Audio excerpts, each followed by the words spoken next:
Ladies and gentlemen, welcome back to the Sitting In podcast. This is a conversation with athletes about real life. Today, we are here with Terrence Mahon. Terrence is an extremely successful running coach. He is known as internationally as one of the top minds in the running space on the coaching front. I believe Terrence runs his own running club, which is partnered with Adidas. Terrence has coached many athletes in his time, in I guess his over 20 years of experience coaching. He has coached individuals to, I believe, the Olympics and sent many athletes on their way to medal at both the U.S. and European championships. I guess that's kind of the top level items I know about you, Terrence, but yeah, how would you give us the rundown on yourself? I'm kind of the classic. Started out as a runner in high school, on to college as a scholarship athlete, did my, stint on the pro scene, ran for a couple of clubs, in the country. Then got married, my wife, who's a 3-time Olympian. And then from there, became a coach, started coaching an elite group in 2005 and been kind of a pro coach ever since. Do work with Adidas, both as a brand ambassador and high performance coach, and then have my own crew here in San Diego called the Golden Coast Track Club. So I was going to say, you didn't just go out for a run one day and then decide, you know what I want to do? I'm going to make this a career. What led you from, I guess, starting out running? Did you always know that running was going to be something that took up so much of your life, or was it something that sort of developed into that? Yeah, I think I did actually. It was like I did my first road race when I was 12. Won my age group. It was in Long Beach, California. It was a 10K. It was a race for the Long Beach Grand Prix, Formula One Grand Prix back in the day. Nice. So won my age group. I won pit passes and 2 tickets to the Grand Prix. And I'm like, hey, this running thing's pretty cool. That wasn't that hard. Maybe I'll find another race. And then I when I was 12, I was basically a road whore and won a bunch of races, and then started high school and was fortunate to be on a pretty good team. So all my high school friends were, just jazzed about running. Had a couple of older kids get scholarships, and then, just kind of went from there.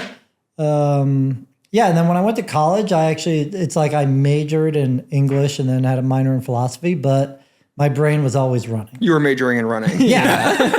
So I went to Oregon as a freshman, and it's like, oh, why'd you go to Oregon? Well, that was where Steve Prefontaine went. Mm-hmm. My idol at the time was Alberto Salazar. He went to school there. So I actually turned down scholarships to go there. I wasn't good enough to be on a scholarship right out of the gate there. So I actually was a walk-on, in the beginning, and then got a scholarship after.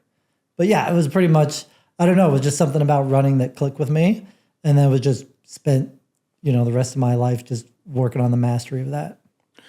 Were you, did you start training, because you ran that first 10K when you were 12 years old, did you just go out and run that as a 12-year-old? Or were you like, oh, I'm already thinking about how to train as a runner at 12?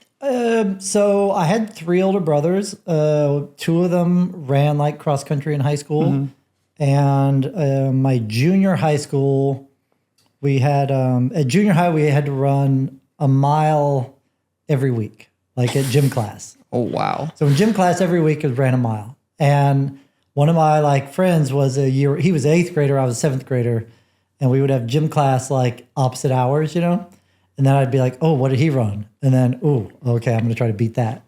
And so, yeah, I'm 7th grade, trying to work on that. How do I run with him?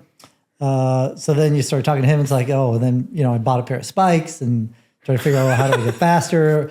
And I used to go down to the high school track. I lived quarter mile from the high school track. And there was this old guy that I used to, because I just go down and run laps. Mm-hmm. And there was an old guy who was a long-term runner, and he, I'd see this guy and he'd see me running and then start talking to him, and he'd actually oh, hey, you're pretty good. Let me give you some advice, so just pick up little bits and pieces from there. So yeah, I think when I ran my first 10K, I didn't necessarily know what I was getting into, but at the same time, I was already pretty devoted. I would do laps around the block, and do repeats, literally like run a lap, take a rest, run a lap, take a rest, like try to get better, So it was like, in essence, I was training, even though I didn't necessarily know what I was doing. Yeah. It was a training shaped object. Yes. Yeah. Was the advice that you got good? Yeah. No, the guy, he was actually, when I learned more about him, he used to have like the 2-mile record at my high school. Oh, no way. So he was legit. Yeah. I think back at like some of the early cycling advice that I got, and I was like, oh, that's terrible. That was awful. Yeah. No, you definitely got some of that as well. Yeah. Right? From different people along the way, Like I used to ride bikes a lot when I was in high school because I was all into Tour de France and all that type of stuff. And I had another friend who was like, he was like out of college, but I was pretty good. So I would run with him in the summertime and I'd be biking. He's like, okay, don't push big gears. He's like, you're a runner. You got to just spin a lot. And so, back in the day, I'm like, man, the one thing I lacked as a runner is a lot of power. And I'm like, man, I should have pushed bigger gears. If only you wouldn't have listened to your friend. Because I'm like, man, I can spin like no problem. But the foot speed's there. Yeah. So yeah, you get advice plus or minus. How did you like running at Oregon? It was interesting. It was like, I had a coach who was a very old school coach who didn't know my name, or like I thought he didn't know my name, like because I was just like this. I was the 7th guy out of all the freshmen. I was the slowest one. I rock up. I barely made the training camp that I qualified for the training camp that starts before school starts. So we would go up to the mountains for a week and train. I'm out there running. I'm getting my ass handed to me.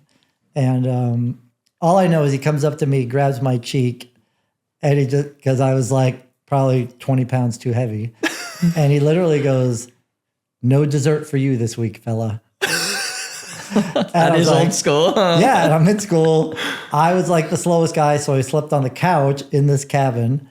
And so it was definitely like a trial by fire. But I think it kind of shaped me in terms of like, well, it didn't extinguish the passion, right? So it was like, for me, that became a motivating factor. So, well, like my whole goal of the freshman year was just not to be the slowest freshman. Don't be the guy on the couch. Right. Yeah. And so it was just follow around the older guys. And, I didn't know how hard training was. I mean, I was running like 40, 50 miles a week in high school, which we thought was a good amount. By the end of my freshman year, I was running 105 miles a week because it was like, well, that's what these guys are running. And it was like, well, I just have to try to make it, So first, of course, I got injured, hurt my hip, but just kind of all summer grinded it out. So I went from like that 7th freshman, by the end of my freshman year, and then by cross country season, I was like the top freshman. So, do you think that athletes have gotten softer overall? It sounds like you battled through injury and just grinding it out, and then like a coach grabbing your cheek these days. I feel like some people just break down crying, man. But yeah, you battled through all that. Like it had a different effect on you. It sounds like right, and I think it's kind of like, what do you want? I've had like motivators all along the way that were just harder on me than easier, and maybe it was a family upbringing. I grew up in a family of 10, 8 boys, 2 girls. It was like, you want lunch, make it. You want your clothes washed, wash them, So that was just the nature of my upbringing. So maybe it resonated with me, and maybe it wouldn't resonate with somebody else. Mm-hmm. Yeah, I mean, modern kids, like I've been asked a lot. It's like, well, why don't you coach college, or why don't you coach this group or that group? And I'm like, well, I'd probably get fired. I wouldn't last because of just my knowledge of like what it takes. And most, like high school is a babysitting job. To be a high school coach, you're a motivator and a babysitter. And a college coach, it's like trying to make sure nobody breaks rules. Yeah. And, and now and I just think that's eked into the pro level a bit, where it is like there's much more sensitivity around it, particularly like in America, maybe in like Europe. That, yeah, I don't know. I don't think it's a great thing, but it just kind of is what it is. Yeah. I think that there's now this idea that there's a seat at the table for everyone, which is a good thing, I think, for getting people into the pipeline. And I think then once you get to like the very elite level where the pipeline is very, very narrow, there is a point where it's like some people don't make it, you know? And I think that that's the thing that's always hard when that funnel narrows, is that it's good to have as many people in sport as possible. But at the end of the day, like, not everyone makes it, you know? Right. Yeah. And I think with running, like, so through my history of like, obviously I grew up in Southern California. So I was a kid when the triathlon craze started, you know, and, you know, when tech and all those things got into it. And running's always been like the last ones ever to bring on any tech. Yeah. And so if you talk to most runners, they don't know much. You know, it's like, they literally don't. It's like, they're like, well, okay, you know, you go run 90, 100 miles a week, you do 2 or 3 workouts in a week, and then hopefully you get better. But if you actually get, you know, dig a little bit deeper, like, well, what's your stride frequency? What's your stride length? What's your, you know, fastest 300 or 200 or 400 or whatever it may be? They don't know what the job requirements are. So they don't really know, well, what is it actually required to be a top collegiate athlete? You know, what are those requirements? What are the bare minimums?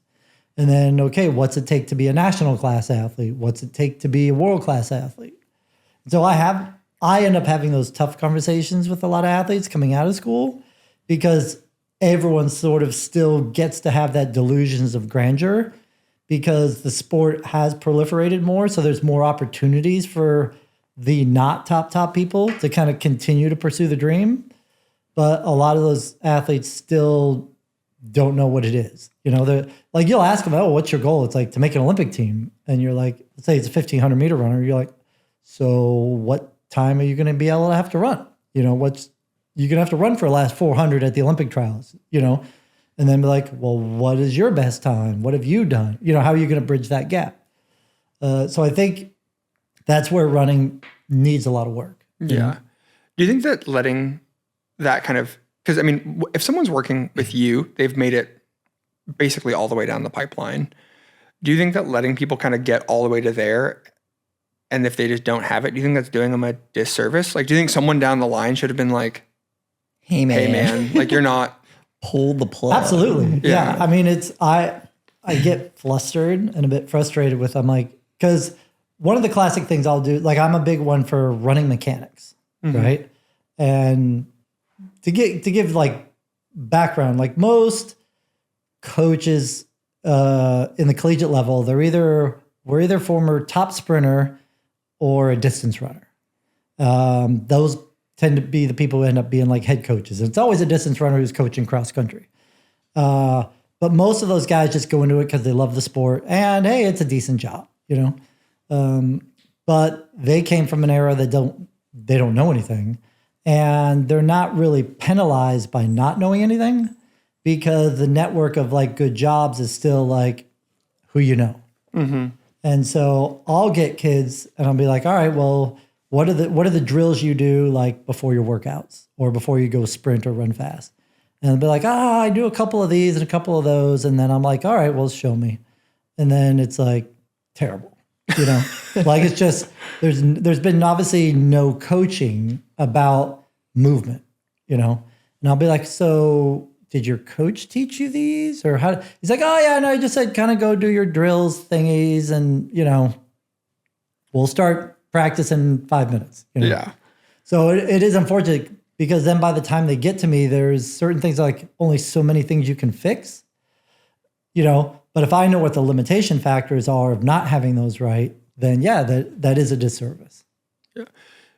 Do you feel like you can kind of, when someone, like, I don't want to say lands on your plate, but like when someone comes to you, are there some things that you can just look at and be like, yes, this person is going to exceed, or is like, no, this person has kind of reached some kind of limit or is like some kind of cap? So yeah, when I look at athletes and I'll like be trying to judge potential, I'm going to look at like probably 3 things. One is like, what's their work capacity?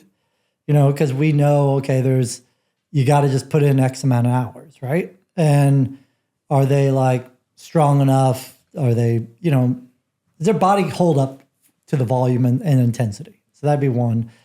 2 would be like, what are the mechanics like? Because the mechanics lie into work capacity, because if their mechanics aren't great, it's either going to be increase of injury once we up the game, or just limitations in like their performance in terms of like how fast they can be, you know? And then the other side of it is like, what's their mental game? Like, you know, like how dark are they willing to get to, you know, in that point of time when it's like, you got to put up or shut up.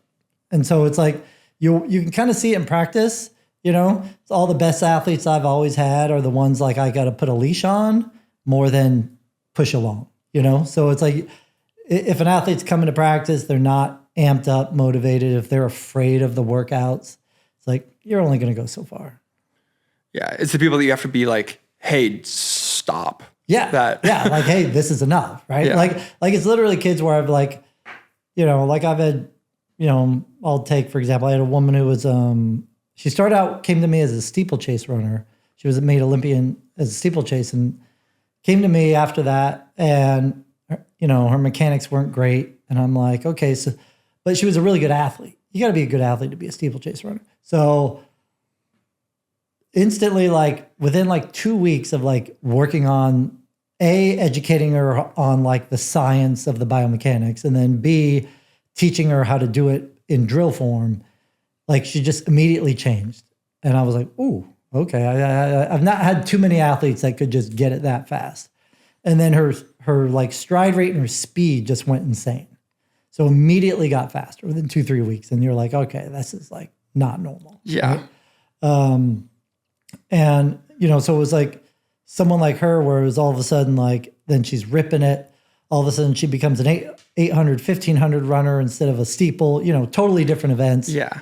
And, you know, by the end of the year, she's like second in the world in the 800, you know, and you're like, geez. But she had all the other pieces of the puzzle. She like just wanted to win, had a big ego, you know, and was literally like, we'd go to the track. And now that she found this speed and she wanted to sprint, you know, we were like, okay, we're doing some alactic session. And I literally have to stop her like, okay, we had planned 8 to 10, but we're going to stop at 5 because you're just blowing through the times. You know, I've had one like that. I've had a marathon runner on the other end of the spectrum where they're just drilling long tempos. And I'm like, okay, well, now we're getting too close to the race effort. You know, we got to pull this back.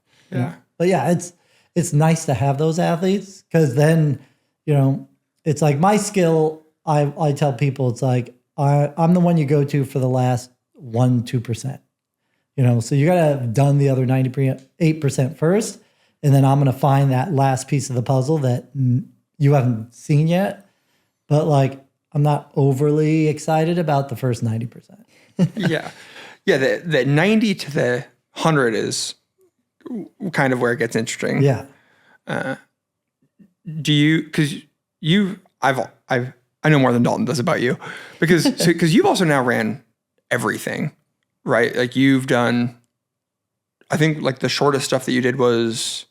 So I ran the mile. Like, yeah. I mean, I ran 4:05 in the mile, you know, which isn't good. But, you know, like the general public was like, oh, you're so close to breaking 4. You're going to try that? I'm like, you don't understand. What's like, your 5K time? 13, what is it? 44? Yeah, that's 48? my 2 mile time. So Yeah.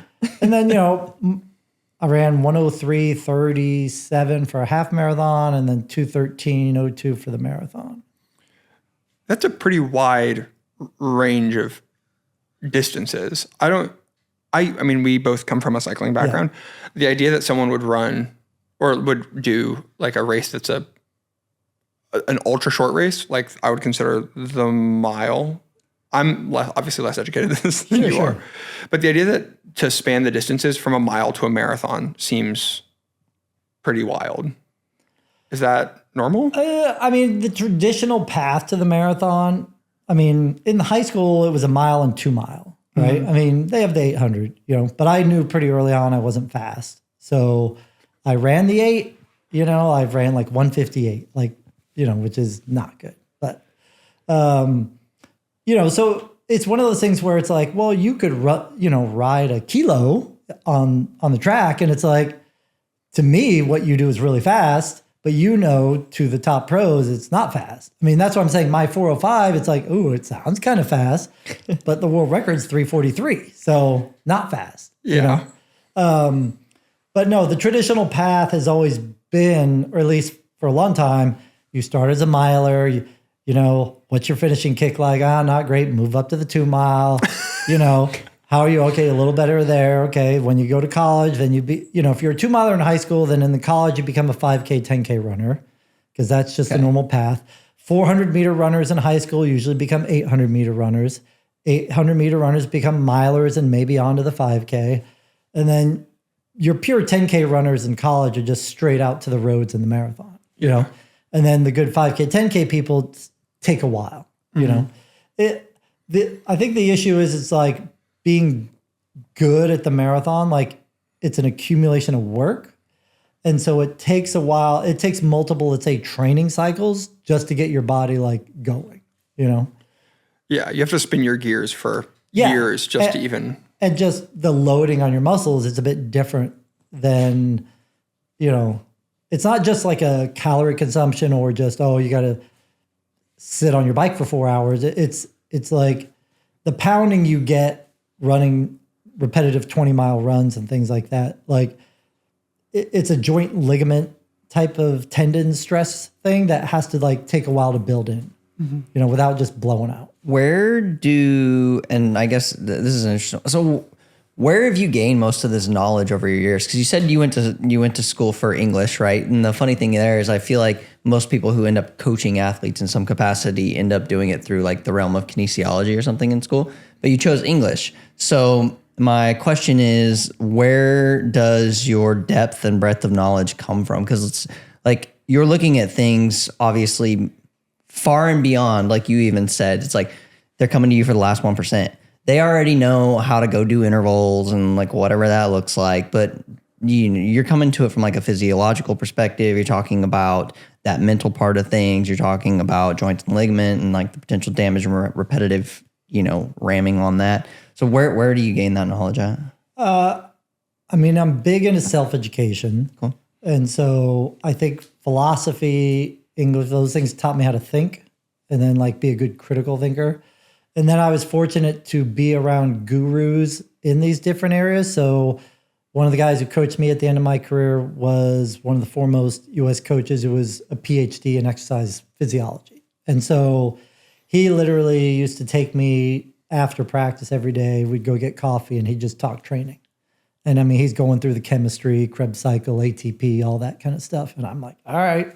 And Sounds good. Krebs cycle, cool. He'd throw me a handout and I'd just start reading it. And then I got injured. I used to always get like a left SI joint piriformis syndrome injury. So I found these sports therapy gurus and I didn't have any money. So like in order for them to work on me, to help me, I would then have to help them. And so I became an assistant for them. And then I just went down the path of learning all that. I met a guru who did applied kinesiology. I don't know if you know what that is, but that's all like muscle testing and it's a lot of neurological things. And then I learned from that guy. So then I learned all that type of stuff. So I went down a road and was a sports therapy guy for a while and then strength training. And so I literally will like just go find who are the best people in the world, in my world, and then just learn from them. So I learned power speed from a coach called Dan Paff, who coached Marion Jones and all these great track and field athletes who've got 1 million gold medals. And how'd you find them and like make them talk to you? So with Dan, basically I first bought one of his like CDs back in the day. Right? I dated that a little bit. Yeah. Had to let a little CD or DVD, whatever it was, and listen to it. And then I happened to be coaching.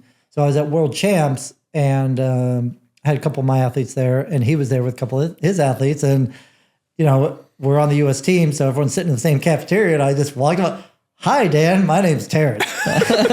I've seen you on DVD. and I asked a couple questions, and he likes it if you're smart. And if you ask smart questions, he'll talk to you, and then just formed a relationship from there. So how have you adapted? That's an interesting topic because like we're thinking about the era of DVD where you saw somebody on a DVD and you're like, hey man, like you walk up to his thing and you're like, introduce yourself. I've seen you around, whatever. How are you adapting then to the world of like social media with coaching and things like that? I mean, the intro to you probably does not come through social media, right? It's like real life actual connections where athletes find you and things like that. So how does that work on your end, and how have you like seen that transition arc? Well, it hasn't worked well on my end at all. Since I opened up an Instagram account like a month ago, or no, 2 weeks ago, and did one post. All right, well, we'll plug it. Yeah, yeah. We'll get no, it is interesting, right? I think the problem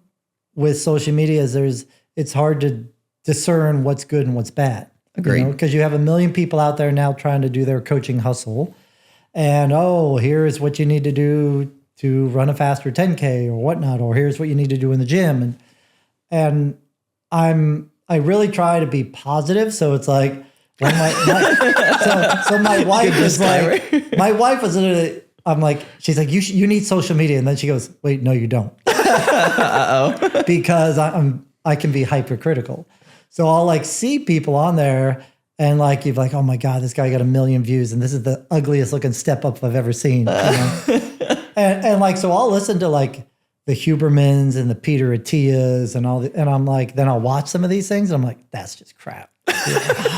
Interesting. And it's like, it's not like the content's bad, but it's the old saying of people don't know what they don't know. And that's Dunning-Kruger effect. Yeah. And that's difficult for me with social media, where everyone's just like, well, because everyone's just hitting it like all press is good press, right?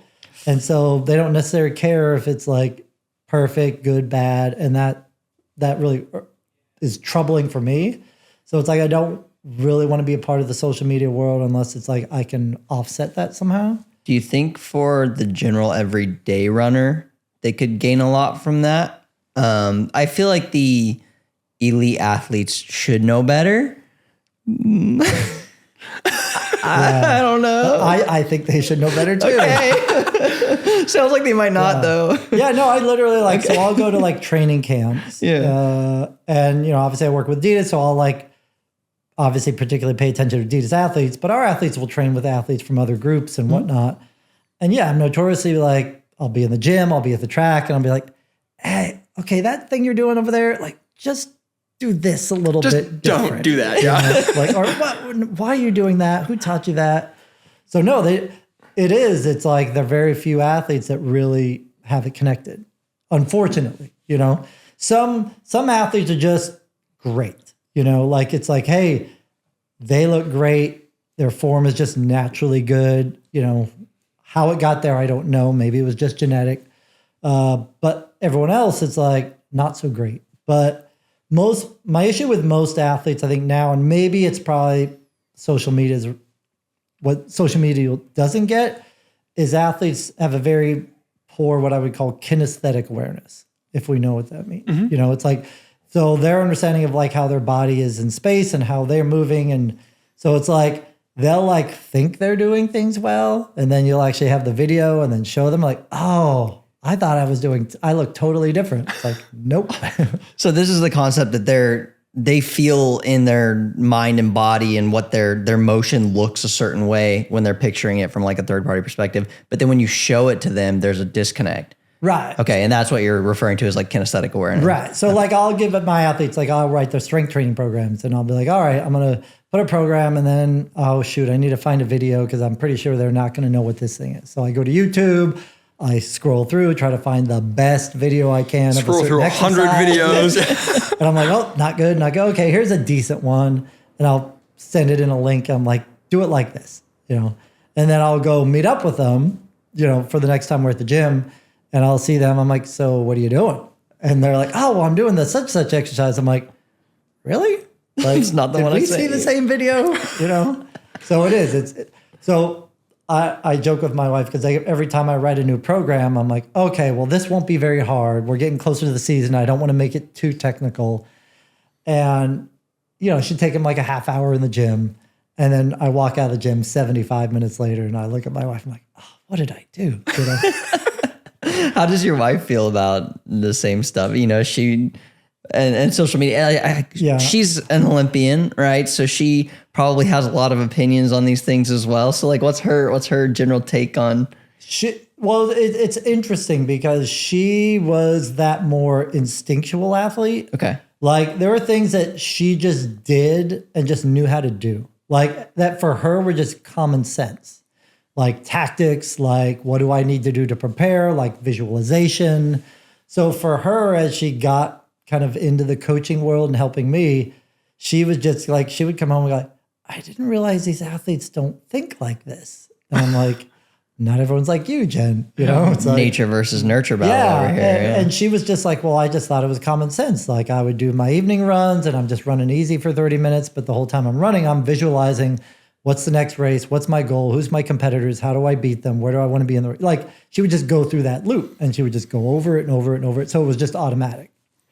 And she'll like talk with some of the athletes and be like, oh, well, are you doing any of this? And they're like, no, should I? And she's like, maybe. It works for me. Yeah. So for her, so many of those common sense things, which I have found a lot with a lot of great athletes, it was just like, it just seemed like natural to them. It was hardwired in. Yeah.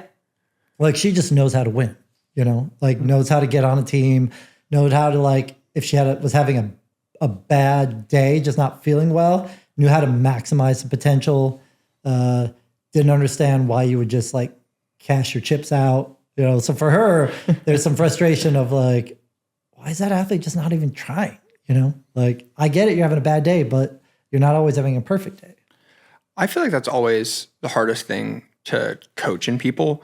And I see this a lot in bike racing where I see so many people who they get to that last lap and they don't have, one of my friends coined a term, her name's Paige Kostanecki. She calls it shark brain.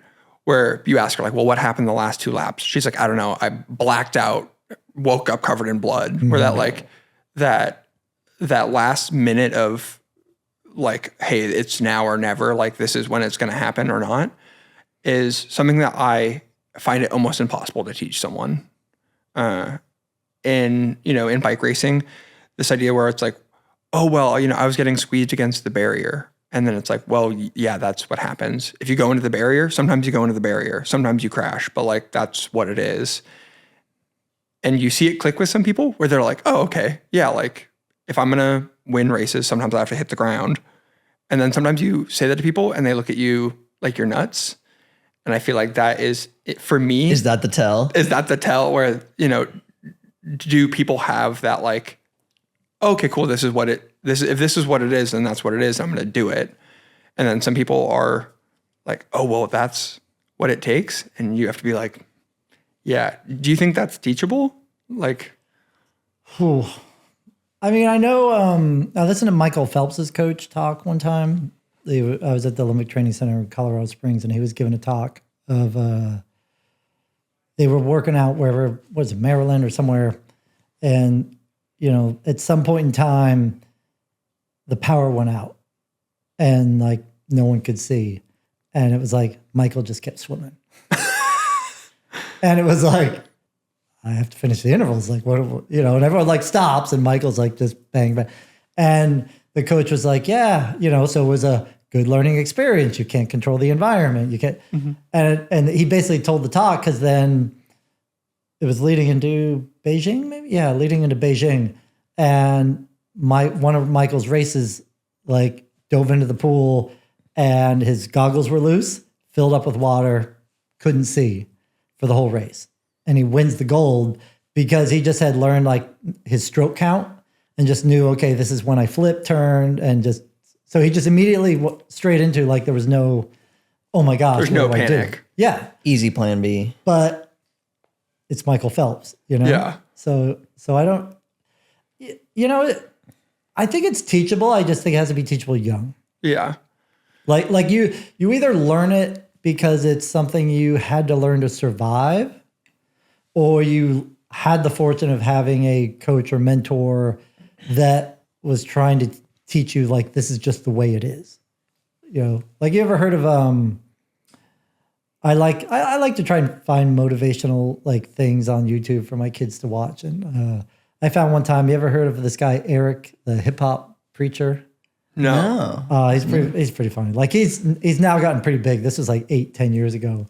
And he talked about, black guy talking about to inner city kids about not giving up and things like that, and, he just starts going through this story of like, you can't quit, you can't do this. It's like, I failed out of school, I did this. And then I just realized, hey, I got to get my act together. And, he gives a story of like going to meet some guru, and the guru says, all right, well, meet me at the beach tomorrow, at like 6 a.m. or whatever. So he's like, I go meet the guru, and guru like wades into the water, and he's like, come on with me. And he's like, what are you doing? I'm wearing jeans here. He's like, just keep coming. And he tells the story. He's like, okay, now the guru's like 5 feet deep in the water, and he brings him out there, and he just holds his head under the water, and he's like, then brings his head up, and he's like, what were you thinking about at that moment? He's like, well, I realized I was thinking about breathing. I needed to breathe. He's like, well, when you think about needing to be successful as well as you can think about the need to breathe, then that's when you're going to be good. Things just become natural. Yeah. So it was like, obviously that you couldn't do that to a kid today. Yeah, definitely not. I don't advise that for all the listeners and viewers. But it is that concept. So when you go into that blackout moment, right, it's like the athletes that like do that well, I would actually say are the ones that are like entirely in the present. And the ones that can't are in a reflective moment. Like they're thinking about themselves, they're thinking about the past, they're thinking about the future, but they can't be in the now.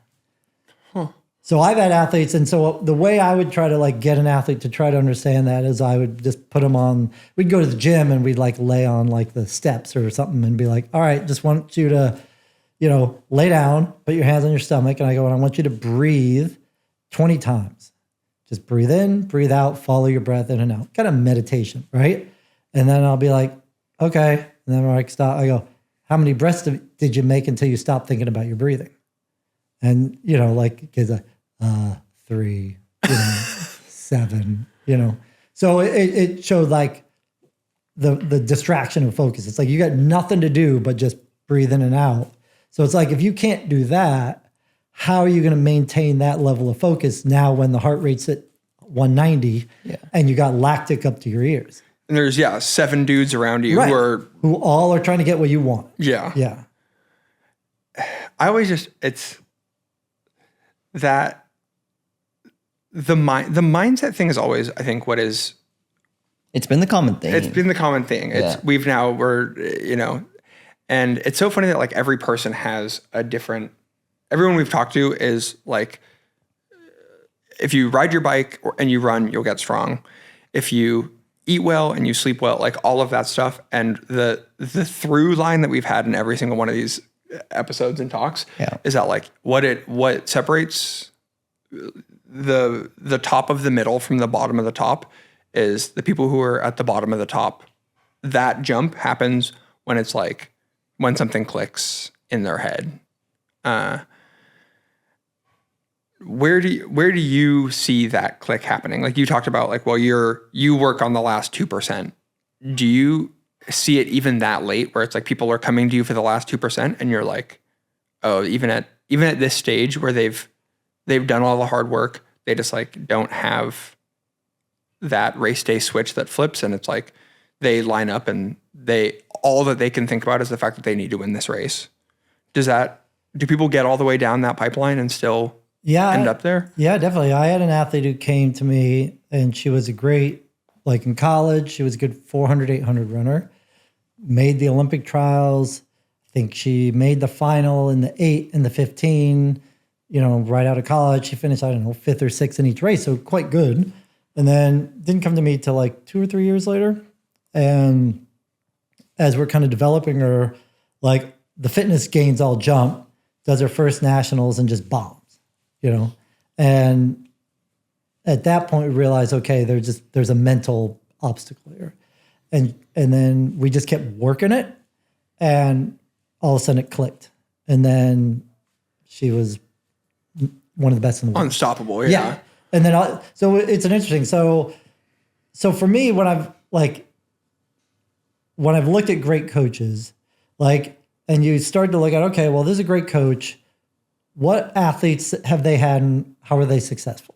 And then you start to realize, like, with most coaches, like the athletes that are good under them, like fit a certain mentality that's connected with the coach. Like the coach has a certain style and that resonates to this type of athlete. But the coach also had 8 other athletes and it didn't resonate at all. So I'm like, well, that's great. You have like 2 good athletes out of 10, but you're only batting 200, you know? So for me, I'm like, okay, well, what's missing here? So I actually had a business coach friend of mine who like was awesome to like learn from, because he taught me this thing about like personality profiling. So Myers-Briggs and things like that. Mm-hmm. And he hooked me onto a book called The Platinum Rule.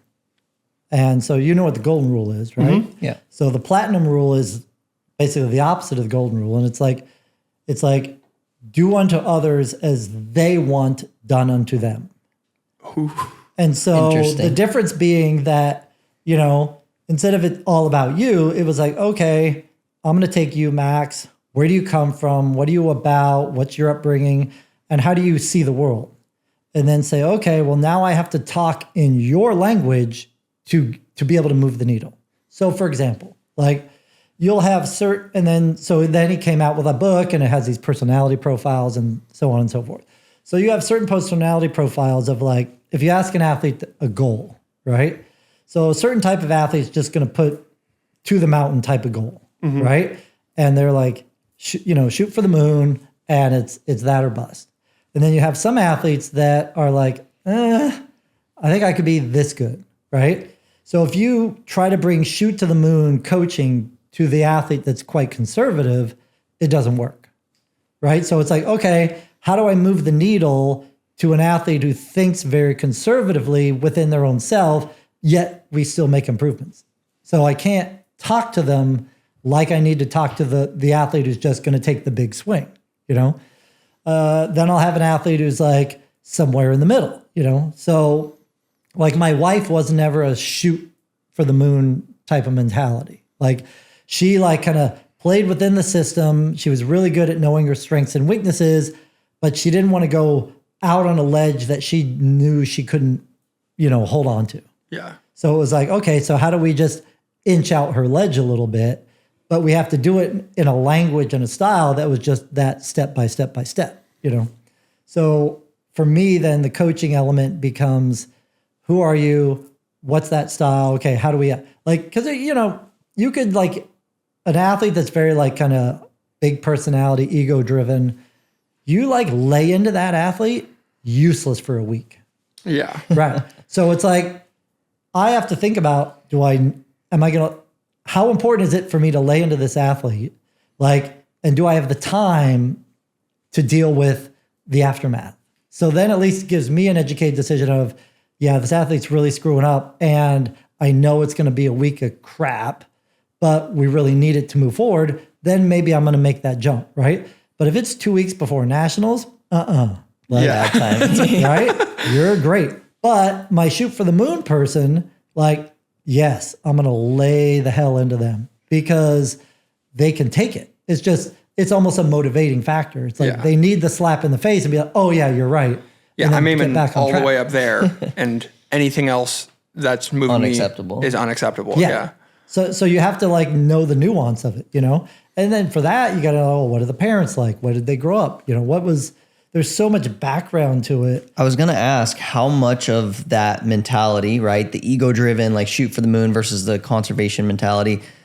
You see it a lot in the financial realm of things. It's scarcity mentality versus abundance and things like that. But in the athletic world, do you see something similar with the way an athlete thinks, their background, you're talking about?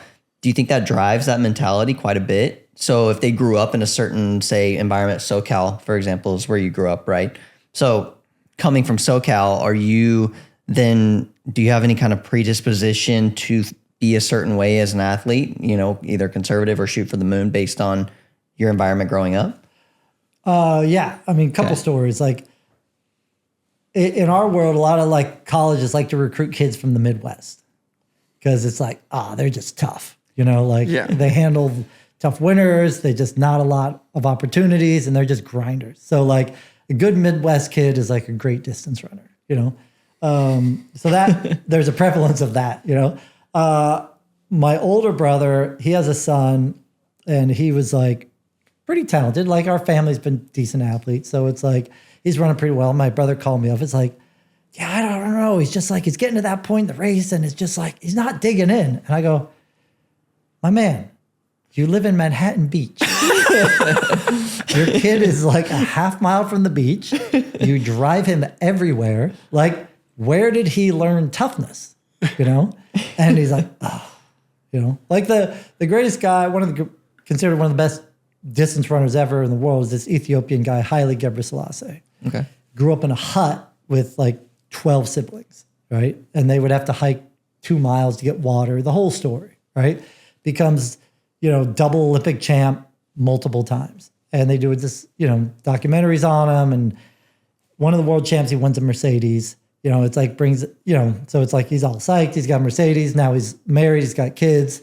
And, you know, his kids are growing up. And the, you know, interviewer is like, so, you know, is your son going to be a great distance runner? It's like, nope. It's like, why? Nope. I drive him to school in the Mercedes. But so he knew, he knew what made him tough. Yeah. And he knew what the kid wasn't struggling for. Because at the end of the day, like what we do is stupid, right? Like that's what I yeah. It is. It's like, I'm like, well, what do? I put one foot in front of the other as long as I can, as fast as I can. Yeah. It's like you pedal around a track, or you run around a track, or you ride a bike 400 watts. It makes no sense. It's, you know, and what's the reward? It doesn't justify it. The reward is pain. Yeah. and so you're like, there's an easier way, right? Like if you don't want a hard life, you don't have to do that. So you have to be like, in order to be successful, like that somehow has to like make sense. Like it has to be like, oh, I really love this place of pain and of finding where the end is, you know, and knowing I'm never going to find it, you know, and that's your normal, right? Yeah. But the problem is then you'll meet other athletes, and it's like, well, of course that's not their normal. They're like normal people. Yeah. You know? The run club folks. Yeah, right. And so it's like, they'll be like, oh, well, isn't it fun? I'm like, you know, because I'll even get like, oh, well, why didn't you go run another marathon? I'm like, well, I've ran as fast as I can. It's not getting any faster. I'm now 53 years old. Like, just to go run 6 minute pace, that's not fun, you know? Which is actually like why I like cycling now, because it's like, it's an area where it's very untapped for me. I still get the competitive like element going into it. And do you thrive on those novice gains then, do you think? Oh, absolutely. Yeah. Like kicking someone's butt up a hill, or like trying to hold on to something, like, because it's like, it's all new to me, you know, but it's in a space where it's like, it's still like that old mindset clicks in. Like, okay, I'm suffering. Like every time I do like the SDBC ride, it's like, I don't feel very good today. I was doing all this stuff with the athletes. We're in the gym. Every Saturday, I'm like, I'm not going to push it up, Tori. I'm not going to push it up, Tori. On right? the gas. I'm even like off the back, right? Out of the A group coming in. And I'm like, God damn it. Right. And then just gotta do up it. the hill. And then just like, and then I'm like, looking at my heart rate, looking at like, and I'm literally like, why am I doing this? Like cramping in my diaphragm. No rest for the wicked, man. Yeah. So it is. It's just that thing that clicks. Like you tell yourself you're not going to do it, and then you still do it. Yeah. I think it's cool that like you've made the transition into cycling. I have always struggled with, I would, by I think a lot of people's definition, a good cyclist. I'm not a great cyclist. There's tons of people who are way better than I do. Part of the reason that I never have picked up anything else is because I know I'd be bad at it. Like there'd be that period of time, it's like a break-in period where you go from being an elite athlete in one sport to a novice athlete in another sport. And my ego never could survive the period where I was getting my ass kicked. I like did jujitsu for a while in college and got mauled by 14-year-olds and was like, this is stupid. I think it's cool that you've made the transition, because I'm sure it wasn't you didn't go from being an elite level runner to an elite level cyclist. I'm like a bad cyclist. I would disagree. But it doesn't stop me. But it doesn't stop me thinking oh, I can keep up with that guy. Yeah. Like, because it's like, to me, okay, it's just mind over matter. I have to be willing to hurt, right? Like, because I was just like, I love to torture myself because then I'd be like, because I'm torturing him more. Yeah. You know? How much do you think is mind over matter and is actually your physical capability? Like, is there a percentage breakdown if you had to be like 50-50? Because in cycling, for example, you're new to cycling, right? And there are dudes out there that have been doing it for 10 years, but mentally you're an animal. If you're mentally an animal, can you just overcome that until they physically break? Like, some people can physically break you, but most people probably not. So like, what's the percentage of breakdown there on what it is? Yeah. Or is there a tier at which then that like, you know, that 2% that you're looking at, when does that change? And now it really does come down to just physical capability. I mean, obviously, I think the animal aspect has to be there. Yeah. And then obviously you're just trying to mold the animal, you know? So, oh, okay, you're an animal on the bike, but your aero position sucks, so you got to do this, you know? So it's like, how much does that animal want to work on the other things? Like, I was talking to an athlete today, and we're going over workouts, and, you know, it's like, listening to like you send a training program and then you get the response back like, ooh, like this, ooh, don't like that. And it's like, most athletes just don't want to do things they're not good at, you know? And it's like, the great athletes, I think, realize, okay, I'm not good at it, but I need to make it better. And so I think it's just, there's those bits and pieces of it all. I always do. There's a guy who's local here. His name's Doug. He probably doesn't listen to the podcast. He's an older gentleman, and he still comes on all of the fastest rides here. He goes on, and there are times where I'm breathing heavy. I'm 27 years old. I think he's past 65, and I look back, and he's got like snot coming out of his mouth. He's drooling. You can like tell he's breathing out of his eyes, and I'm always like, wow, this guy is. That's not just like raw power that's keeping him here. He's ready to die back there. Yeah. He's also just mentally 20 times stronger than I am. Yeah, at that point, I'm like, you know, I'm always so impressed by like, if I'm at the point where it's like, I've got thick spit coming out of my mouth, that's like, I've already pulled the plug, you know? Well, Terrence like, is like, this is why you guys are dog shit at bike racing. But like, so there's a guy who was American record holder in the 5K. He was the first U.S. guy to break 13 minutes, which is still a great time. He did it before the super shoes and all those kind of fancy things. Yeah. And, you know, all the athletes like would talk to me like, you know, and one of the interviews was like, well, okay, you run a 5K, it's 12 and a half laps around the track. You're running close to 60 seconds per lap. Like it's, you know, to break 13, you're running like 408 per mile, I think it is for 3.1 miles. And they're like, you know, okay, well, when does it really start to hurt? And he goes, lap 1. Yeah, you know? from the gun, dude. But the great thing is when you tell that story and you see like young athletes react to it, and it's like, it kind of gives you a clue, like, did they just get really scared? Or like, you know, like, oh my gosh, I can't do that. Or did they start to accept it? Like, okay, if that's what it is, then that's what I have to grow towards. You know? Also, they could probably resonate with that. I feel like, I mean, at least I can resonate with that because some days I'm like, wow, this hurts as soon as I turn the first pedal stroke. And that's how it's going to be today. You know, it's like a hot race from the gun is going to be like that. And so like running sounds like the same thing. Yeah. And I think you have that experience of, you know, like I've even learned it in cycling so far. It's like, there's this physiological element of it where it's like, okay, the first 10 minutes of the bike ride or whatever, you're like you said, I feel terrible. And then all of a sudden you're like, oh, I don't feel terrible anymore.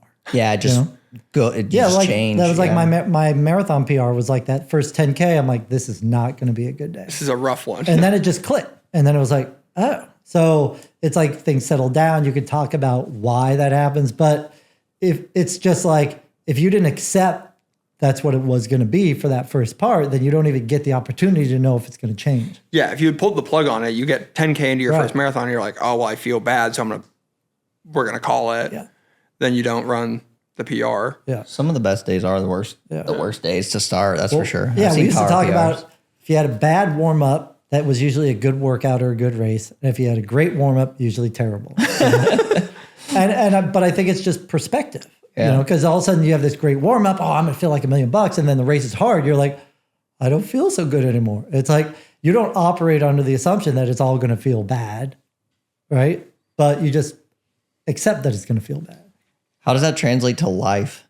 Do you feel like there's that's just an easy segue, man. Like, I don't know. As an athlete, I feel like there's a lot of days where I wake up, I'm like, well, today's going to suck. And then just some of those are the best days. And then sometimes vice versa. Yeah. I mean, I had a guy who I worked with who he came to me like wanted to like qualify for Boston Marathon. And he was like decent athlete, kind of a grinder.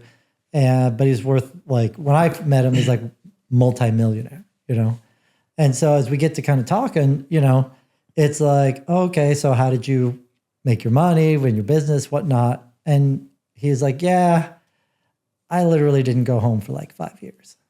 Like 3 days out of the week, he slept at the office, just grinding, just hammering it, and just super aggressive. It's like, I got to this position, then I leveraged that to get to that position, leverage that to own the company, leverage the company to sell it to another company.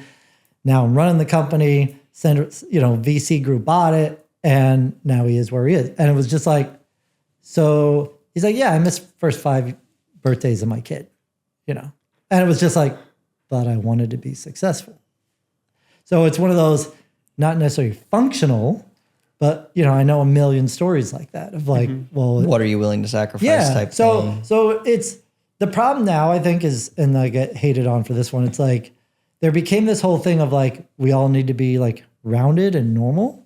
And it's like, oh yeah, well, it's all about just having good perspective on life and your athletics isn't everything. And this, and I got an argument with a sports psychologist one time because he was like he had this thing about like the monkey mind or something, and he wanted to tame the monkey mind. I'm like, I don't want to tame the monkey mind. Let it like, out. I want to like harness the monkey mind, It's like these kids aren't normal. It's like, that's, Tadej Pogacar is not normal. It's like, he's sitting there, he's hurting like everyone else, and it's what, 14K to go up the Queen stage. It's like, let's launch it, It's like, that's not a normal thing to do, right? Yeah. And I feel like with athletes, it's once my athletes started to feel like that's not normal, then okay, now we're on the descent of their career. Yeah. Unfortunately. Interesting. So that needs to be normal for them, is the just right. Yeah. Like I had one of the greatest marathoners in the world, and it was like we would talk through goals, and it was like, okay, wanted to win a major marathon, wanted to set a record, break this time that no one had broke before. And once we went through all those, it was like she didn't have any more motivating factors. And then I just immediately saw in the next training cycle, it just wasn't there.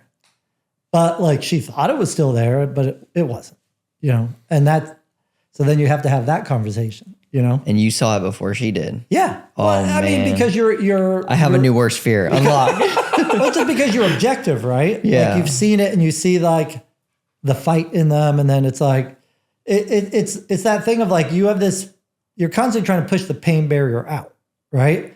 And then all of a sudden, like, you stop pushing it out and then it just starts to retract, but you don't necessarily know it's retracting. So it's like, as the athlete, it's like, are you now accepting the pain and being like, okay, that's enough? So it's like, when is enough enough? And that's a difficult one. When do you say uncle? I want to circle back to something you talked about earlier, that running is slow to adapt to technology. I was also wanting to go down the tech rabbit hole. I think it's funny because you now straddle like both worlds, where you spend tons of time working with runners, but you also now ride. And I think that from our conversations outside of this podcast, I know that you are now up to your neck in running technology. Do you think that cycling's been like that forever now also, right? Like even since the 90s, before the 90s, technology was all over. That was always what cycling's been about, is where do we find these little pieces? Dorky helmets. Yeah. Incremental gains, right? Yeah. And I feel like the thing that's cool is that like, I feel like you're now in the middle of the technological revolution of running. you're like watching it happen, right? Do you feel like that the cyclingification of running is happening right now? I think so. For better or for worse, I think the shoes started it. So it's always What happened with the shoes? So the shoes basically, traditional running was always about, like cycling, lightweight. So my marathon shoes were super light, super thin, not a lot of cushioning, because we always just thought lighter is faster is better. And then, the lab guys started playing around, and there were some small companies here or there like, ooh, what if we put a spring in the shoe? What does that do? And then as people kept playing around with it, like Nike was the first, they were like, okay, so what if we put a carbon plate in a shoe and see what that does? Oh, okay, well, the carbon plate springs your foot forward more, so it transfers energy better. And then it's like, okay, great. So they start with that. And then it was like, okay, great, but the friction from the carbon plate made your feet get really hot really fast. So, I guess it's no good. And then, tech people are like, well, what if we add more foam around the carbon plate, on the top and on the bottom in the midsole will that remedy the problem? And then it was like, so the stack height jumped up like 10 millimeters. So it was like, okay, stack height 10 millimeters, more cushion, carbon plate. Ooh, now carbon plate's still moving me forward. That feels good. And my feet aren't getting hot. And then they're all sudden starting to realize, like, my legs aren't as beat up from that hard 10-mile tempo. Why is that? And it was like, oh, well, this cushion seems to be doing something. So it was like, okay, well, we're going to give a little bit away on weight, add more cushion, and now we're going to get less fatigue, muscular fatigue, more rebound. So stride frequency went up, stride length went up. And then it just, like I said, Nike started it. They did it at the World Champs in Doha. All the top Nike athletes had these super spikes that no one knew about, because they look from the outside just like a same spike, old thing, right? It's yeah. like, oh, and then it's like, oh, a secret motor inside, And so then it was like, wait a minute, Nike crushed everybody at World Champs that year. And then, people do a little digging, find out, this is what the spikes are looking like. And then, this is what the road racing shoes are looking like. So all of a sudden it became this thing where yesterday I ran, let's hypothetically say 30 minutes for a 10K, and I just put the shoes on, and now I just ran 29:30. So it was like, whoa, okay, I just made 30 seconds and I didn't get any fitter, Yeah, that's And a then, okay, let me train in these shoes for a while. And okay, a year later, now I just ran 29 minutes. Because, well, now I'm not as beat up in training, and I can actually train more, and I learn how to load the shoe properly. So you actually have to learn how to load a shoe. So you actually got to put more force into it. And you're not punished from that where you used to be with a thinner shoe. So all of a sudden now everyone's buying speed with shoes like they would on the bike. Yeah. Welcome to cycling, running. Right. Yeah. and so again, runners are notoriously cheap. So especially your general runner, it's like, oh, I buy a pair of shoes, they're $75 and I expect them to last for 2 years. Yeah. And they don't. But it just somehow opened the door, because all of a sudden your general runner was now willing to spend $250, $300 on a shoe. And then it's like, so now that's the gateway. Like, well, what else can I buy that will make me a little bit faster without trying to work as hard?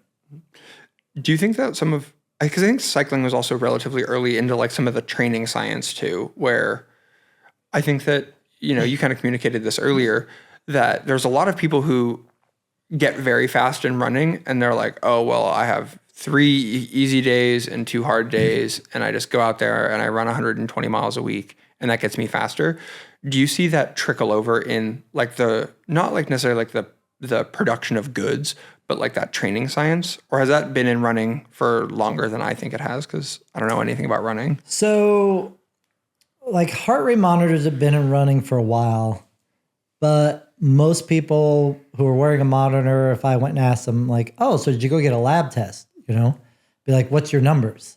And they wouldn't know. Mm-hmm. They'd be like, oh, the book said 220 minus my age. So that's, my max. And then, They say I'm supposed to be 90% for my threshold. So I just pick that number and it looks about right. So some of the devices have been there, but really not knowing how to use them.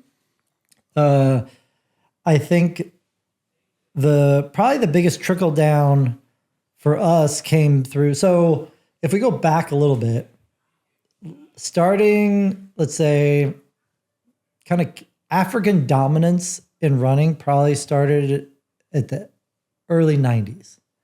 And then basically early 90s through now, in pretty much all of the distance events, it would be Africans at the top of the podium. Kenya. Right. And then this, the occasional white guy here or there from UK or US, like trickle in there, made a final, didn't do too much, and then all of a sudden this Norwegian family came along, the Ingebrigtsens, and the father, super hardcore dedicated in sports science. Norway's a small country. He's meeting with the Norway Sports Federation, which also happens to have the best triathletes in the world. And then all of a sudden, father's like starting like, okay, I got 3 kids. We have a cross-country skiing background, so I know they have big engines, and we know the science from that. And he starts training these kids. So his first kid, trial and error, makes a lot of mistakes, still good, but like kind of beat up. Second kid got a bronze medal, world champs. And then the youngest kid of the bunch just happens to be that combination of like, okay, everything that went wrong, I've now figured out. In 1 and 2, right? You finally got it right. And this kid's also a killer. Yeah. Right? So he's like 12 years old. You can find YouTube clips of him. And he's already saying when he's like 12, 13, I'm going to be the best in the world, And he's just grinding. So he's been a pro runner now he's only like, maybe he's like early 20s, like under 25. And all of a sudden you're like, wait a minute, this guy just spanked all the Africans, right? And you're like, how did he do it? And it was all this sports science stuff. Yeah. It's like double threshold days, testing his lactate. So, pretty involved stuff. And everyone's like, well, wait a minute. If that guy can do that, maybe there's something to this. And now, like, when I was up in Flagstaff, the NAU track is littered with lactate strips of every kid coming around, pricking their finger. Most of them still don't know what they're doing, but they're starting. So I think it's like, it's like, it's happening, but like I said, it's behind, but it's coming. I think that one of the things that gets talked a lot about in cycling is that as technology and access to technology becomes more important at finding the last 5%, right? That it has made the barrier into cycling higher, where, if one guy can spend $30,000 on his bike and is 30% less fit, he can still beat a guy who is 30% more fit but spent $1,000 on his bike, right? Do you see that same thing happening into running, where there's this kind of fear that the barrier of entry to being competitive is rising? The prices are still low. I mean, you get a pro carbon shoe now, I don't know, $150 to $250. Adidas has a super shoe that's like $500. Can you talk about it yet? It's out already. It's just in such limited production that the world record holder woman ran, oh my God, like what'd she run? 2:11 high, like faster than me for a marathon. Yeah. I don't know, her previous best was probably like 2:17, So it's just like insanity. So continue. Sorry. Yeah. So, but that's one thing, So I think that barrier isn't too high yet. I mean, we're not talking $15,000, Yeah. And so I've actually think it's like brought more people into it. It's opened the wallets a little bit, but I don't think it's blocked any entry. I think the block has been literally now of like where it didn't used to like, but in the old days, like let's say for me as a pro coach, would be like no kid ever asked, well, what kind of shoes does Adidas make? It was literally like, oh, Adidas, will they give me some sponsorship money? Yeah. Great, I'm in. And now kids are like actually like, well, like 2-3 years ago, it was like, well, I only want to sign for Nike because they have the good shoes and nobody else does. And then like a bunch of companies suffered for like a year and a half until their shoes made it to market. And like you had kids who were running for Brooks, New Balance, Hoka, and secretly on the side buying Nikes. And some kids even wore them in races. And were like I know a kid who basically lost his contract at the Olympics because he's like, I'm at the Olympics. I get one shot at this. This is the time to do it. This is like probably the end of my career. And I know this company X is paying me money, but if I want to try to make the Olympic final, I need these other shoes. And just put the Nikes on and said, talk to the boss at the company. I'm sorry. I really appreciate everything you've done for me, but I got to wear these shoes. At what point? So I swam in high school, and I found swimming like way late in life. And when I did, it was right in the era when the US had developed a bunch of technology that basically added to buoyancy, and it was full skin suits, and everybody was hauling ass, and everybody was like, you could see the difference in high school as well, because kids with cash would get their hands on these skin suits. The shark suits. Yeah. And they would show up and they'd be like, dude, their hips are riding higher in the water. They are fast. Like they can just travel across the top of water faster than me. Like, doesn't matter if I'm stronger. At a certain point, I feel like that can translate into things like cycling and obviously running. So from your perspective and having experienced the sport as a coach for 20 years, do you think there's a point where we got to say enough is enough, insert a little bit of regulation in the technology realm of things? Or is technology always a good thing? Yeah, I mean, I think technology, well, I think there's maybe a caveat. I would say for the most part, technology is a good thing, but understanding there's always like a cost to things. So for example, if we take super shoes and super spikes, now there's some studies out that we're seeing more Achilles injuries and more knee injuries that we didn't have before. And, the way I explained it to a fellow coach, because he called me up asking about, he had some of his kids with like knee problems. And I'm like, the shoe is basically, it's like because it throws you forward so much faster, it exacerbates any structural weakness you have. So the difference between, let's say, cycling and running is we're an open circuit and you're a closed circuit, right? So, okay, you can adjust the cleats for knees that do this or that or whatever you're with your hips. With running, it's like you can't really do that. So it's like if I have a shoe designed to go straight forward, then it's going to rock you forward. But if you actually overpronate and your tibia and fibula are externally rotated, the shoe is going to rock forward, but in the wrong direction. So something's going to give. So either your ankle's now hyper velocity into pronation, much more than a normal shoe. And then what's that over 90 steps a minute times an hour? Yeah. Right. So it's one of those things where people don't understand, like, okay, you get to use this, but now you got to shore up some other things so you don't blow through it. I'll always use the analogy of like, I have a Ferrari engine, but I have a VW body. Like, so the super shoe is now bringing the Ferrari engine, but if the chassis and suspension can't hold, you're not coming out of turn 2. Yeah. Yeah. I mean, that's the line of you can't shoot a cannon out of a canoe, right? Yeah. Where there has to be some structure laid down.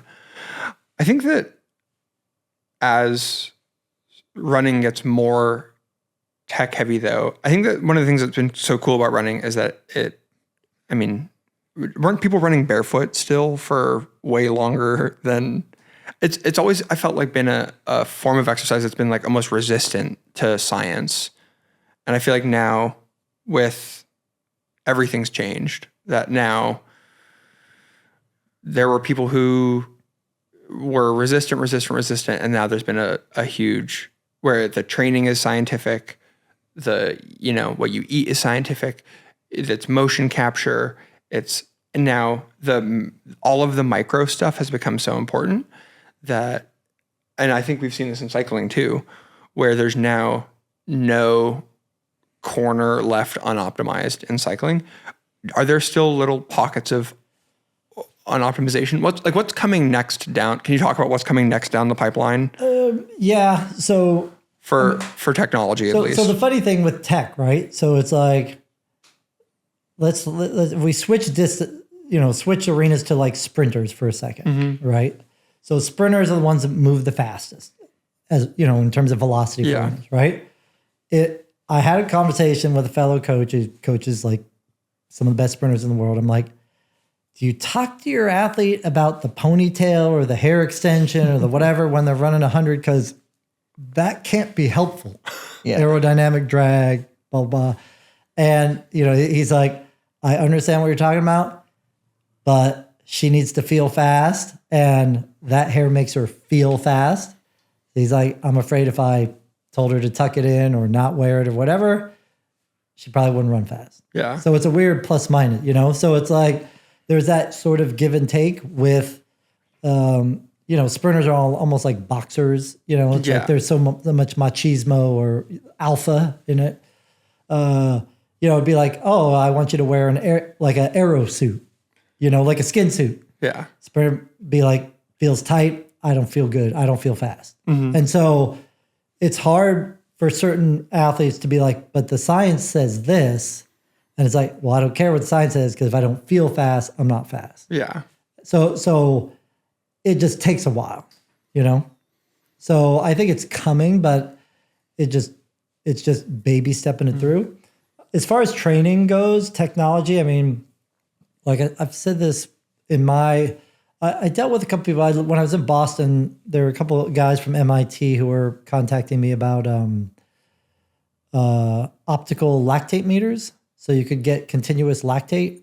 I think that will be a game changer when it happens. And when you can get it connected to the watch, because since lactate has become such the big thing, when I think that takes place, I think power in running there's only one or two companies that actually have like power meter shoes, right?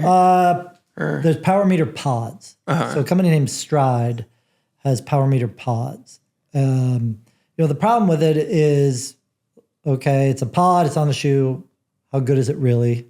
It's shown to be pretty good. So that's okay. But it's like, well, if I run on grass, well, then my power totally changes. If I run on sand, it totally changes. If I run on different asphalts, it changes because of what the ground surface is doing. So if I wear this thick shoe versus this thin shoe. So it's a lot different to like, what are my power numbers? Because it's going to depend a lot in relative to like an athlete's speed. You know? So it's not as good of a thing because again, we're more open circuit. I think it's so funny that in cycling, you see people chasing like theoretical gains. I remember there's an interview with, I don't remember if it's Alex Dowsett or if it's the other British guy. I don't know. One of the real aero dorks, Dan Bigham. Okay. They were talking about taping over the hole in the disc wheel. Right. And they're like, well, you know, we actually tested it. And, you know, between the sticker on the disc and the no sticker on the disc, it's a 0 watt difference. And then they're like, well, so what are you going to do on race day? And he looks at the camera and goes, are you stupid? Of course I'm going to put the piece of tape over it. You know, it's in cycling, it's people are chasing all of like the big easy stuff has already been eaten up. And so now we're seeing these like increasingly small where it's like the Danes at their team pursuit ran a strip of KT tape down the front of their shin. Yeah. People have like dusted it. They're like maybe it's like within margin of error, you know, in multi-million-dollar wind tunnels. But like the Danes were like, oh, it might find us 1,000th of a second and it doesn't hurt us. So like, yeah, we're going to do it. We're all going to look silly out there, but we're going to do it. Yeah. And that's such an opposite experience to like what you're describing, where in cycling, people are willing to look stupid for theoretical gains. Right. Where in running, people will give up real gains to look cool. It's like every athlete showing up. Like if it's a guy, you know, it's like it's probably got some jewelry on, got the hair looking nice. You know, if it's a woman, it's got makeup on. It's like, what are you wearing makeup for? It's, you know, the U.S. final. It's like, gotta look good. You know, it's like, hey, might be on camera. You know? TV I respect that. Yeah. So it is kind of funny that way, you know, of just kind of how, the approach is just the background if it's different. Yeah. You know? Yeah. I'm in such the opposite thing where I look as stupid as possible. Yes, you do. Where I have now come so full circle in cycling, where I'm like, the stupider it looks, if something looks that dumb, it's got to be fast, right? Nothing is, I see this with like new bikes coming out all the time, where if it's a bike is really ugly, they're like, well, they're not selling it on looks, so it's got to be fast because no one waved this thing through for no reason. Right. It's so funny that, there's like a complete decoupling. Do you think that's going to change? Do you think that at Paris, are people going to be running in skin suits? So they've done skin suits before. The first time they did it was in the Sydney Olympics. Mm-hmm. So a woman named Kathy Freeman, who was Australian, she was one of the top 400 meter runners, and Nike made her a skin suit with gloves on the hands and a hood. Mm-hmm. And she wore it, looked like an alien, but she won. I don't know if she set a world record, but definitely set an Olympic record. And it was awesome. Like U.S. team had some people did wore them, some people didn't. And then all of a sudden it just kind of faded. And the guy who helped design it was outside contractor guy, but he worked for Nike, did like a lot with speed skating, some stuff with cycling, maybe cross country skiing. And he was just like, couldn't get track athletes to do it. and then just disappeared. Yeah. So it's a weird one. I'm talking with Adidas. I'm like, can you just make some Aero sleeves? Can you make some Aero socks? Like, I'm like low hanging fruit here. And at the most they do now is like compression-y type shorts that they're trying to think about. Maybe is there something we can put on to work on the Aero aspect? Because the sprinters are running almost 30 miles an hour, aren't they? Yeah. Yeah.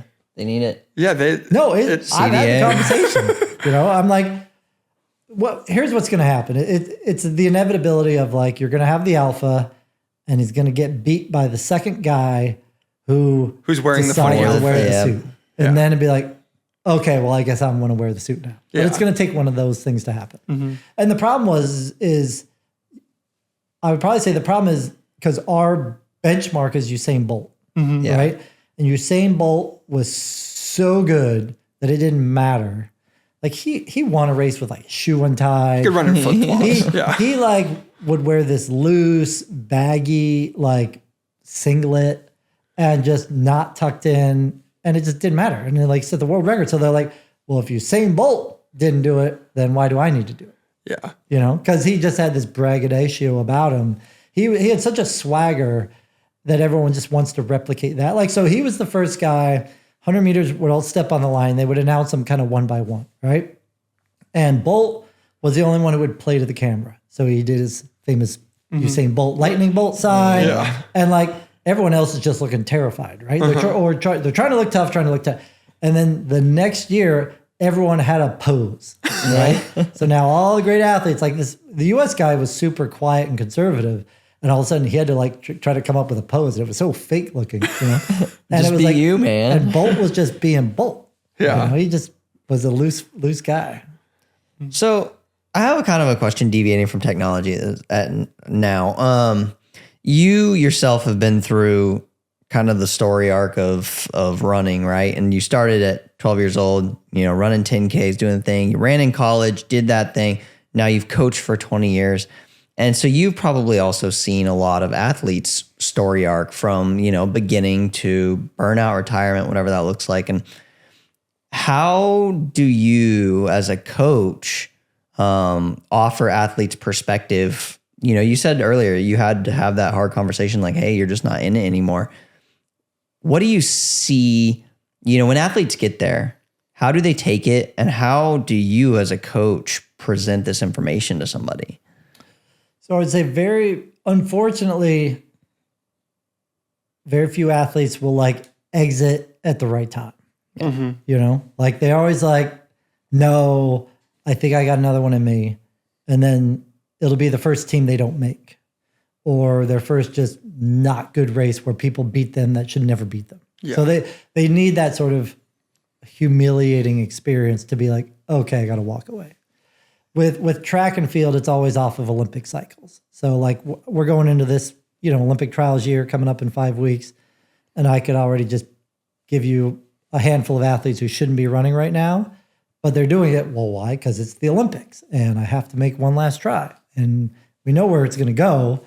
and then they'll retire at the end of the year, but they're going to put themselves through this sort of misery because that they don't want to have that conversation. Yeah. You know, I think like with my wife, she had a tough time transitioning out. I mean, she transitioned out at the right time. Like she made some world teams. She actually like kind of stuck around and made a world cross team when she was over 40. And you're like, geez, that was like nuts, you know? It's your identity though, right? Yeah. Yeah. And then it was like, okay, like she's, again, because of her personality, she knew like, okay, I can't compete at this level anymore. And I don't want to do the training at this level. And then it's a matter of like having the conversation, okay, so let's harness that passion you had for this. And now we got to find another outlet where you can produce that same sort of energy. And then it's a bit of a stumbling around of what are you going to do? Because obviously it's the usual, whoa, you could be a coach. And my wife's like, No. Not her thing. Yeah. no. She's like, I'll help you. I'm not a coach. And then be like, well, you could be an influencer. She's like, no, I'm not. TikTok dances all day. So for her, it's been this like, okay, where do I go? Well, you know, what are the things I've learned from the sport? And then is there avenue through there? So for her, it's gone into more this like nutrition and holistic kind of healing type of stuff. So it's like, it's very helpful for athletes. And so the thing she's now studying and getting super deep into is still somewhat connected to what made her good, but different enough that now she has a passion to try to get really good at it. I think also really quick pause. Your wife is Jennifer Rhines. Yeah. So which is- 3-time Olympian. She's a rare bird. Her first Olympic team was, she made the 10K in Sydney Olympics. Next year was kind of the normal, like, oh, okay, well, you're going to move up to the marathon. So she made the marathon for the Athens Olympics. She hated the marathon. And she's like, felt like she got pushed into it because of her running style. And then when I kind of started coaching her, we were like, okay, well, let's go back to the track. And then she made her last Olympic team in the 5,000. Mm-hmm. So she actually ran her fastest like late into her 30s. Mm-hmm. So it was a big difference. And then she made 5 world teams. She's finished as high as 8th. She was a world cross country athlete, got medal at there with the team. So yeah, she's the stud in the family. Yeah. Yeah. Well, now we know. Yeah. I always joke with, there's a Jen Valente who is one of America's greatest ever track cycling stars. And her dad was a pro cyclist, raced in Europe, did all this stuff. And I tease him about the fact that he went from being Tom Valente, pro cyclist, to Jen Valente's dad, yep. Where he's like, yeah, that one stings a little bit, you know? Have you gotten any of that? Not too much. I think Jen's a very like subdued personality, so it's not like a big one there. If anything, it's me like pushing her, like, hey, you're the big stud here. Yeah. Like, I'm the coach, so it's like, okay, I can talk the coaching side of it. But yeah, we got to like, it's definitely more like she just was always she's this person you're like, people have to like go back and look at the record, but like, wow, she made that team? She made that team too? Like, you know, because she was just always there. Like, she was never the big personality, and she was around when like U.S. women's distance running was at her peak. So her training partner was the best and one of the best in the world. So it was like she was always kind of judged next to her. So she didn't get all the limelight, but she actually didn't want all the limelight. She just like doing her thing. Mm-hmm. You know? So if you were to say you were to just hang up the cleats or spikes tomorrow and be done with coaching, how do you feel like do you feel like it'd be easy for you to find new identity, or do you feel like you're pretty married to running, you would find your way back into that sport in some capacity? It just will never end, right? I mean, I could easily transition in any sport where running has a component. Like, so anything movement. Mm-hmm. So like, for example, like the gym I work out at and bring my team to, there's a guy who's been like trying to make pro baseball, and he's working on his like transition, you know, first to second. And like, I end up like stopping him mid stride, be like, what are you doing? You know?